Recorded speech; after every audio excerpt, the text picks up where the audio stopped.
ক্রেতা টানতে রাখা হয়েছে পণ্যে মূল্য ছাড়, তবে বাড়েনি ক্রেতা সমাগম।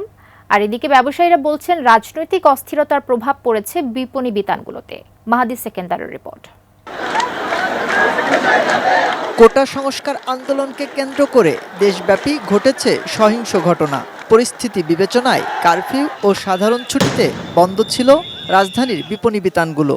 তবে অন্তর্বর্তীকালীন সরকার দায়িত্ব নিলেও এখনও স্বস্তি ফেরেনি জনমনে। রাজধানীর বিপণী বিতান ঘুরে দেখা যায় বিভিন্ন পণ্যে চলছে 50 থেকে 60% পর্যন্ত মূল্য ছাড়। তবে পল্টন, এলিফ্যান্ট রোড, ধানমন্ডি সহ বিভিন্ন এলাকায় শপিং মলে কমে আসছে ক্রেতা দর্শনার্থী, কমেছে বেচা বিক্রিও। যতটা আপনার আগে ফ্রিডমভাবে চলাফেরা করতো রাস্তা, ওরকম এখন হচ্ছে না। কারণ প্রতিটা মানুষের মধ্যে এখন একটু ভয় কাজ করছে। কারণ রাস্তায় বের হলে সামনে কি হবে এখনও কেউ কিছু বলতে পারতেছে না।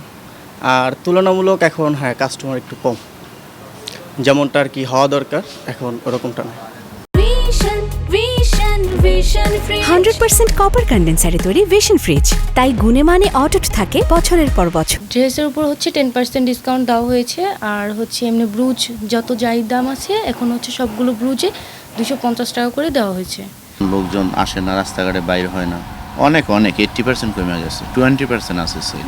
ব্যবসায়ীরা বলছেন বন্ধ থাকার লোকসান ঘোচাতে রেখেছেন মূল্য ছাড়, তবে মিলছে না আশানুরূপ সাড়া।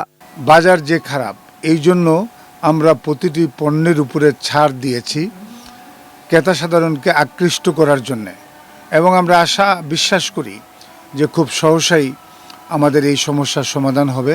বাইরে কম এখন কাস্টমাররা।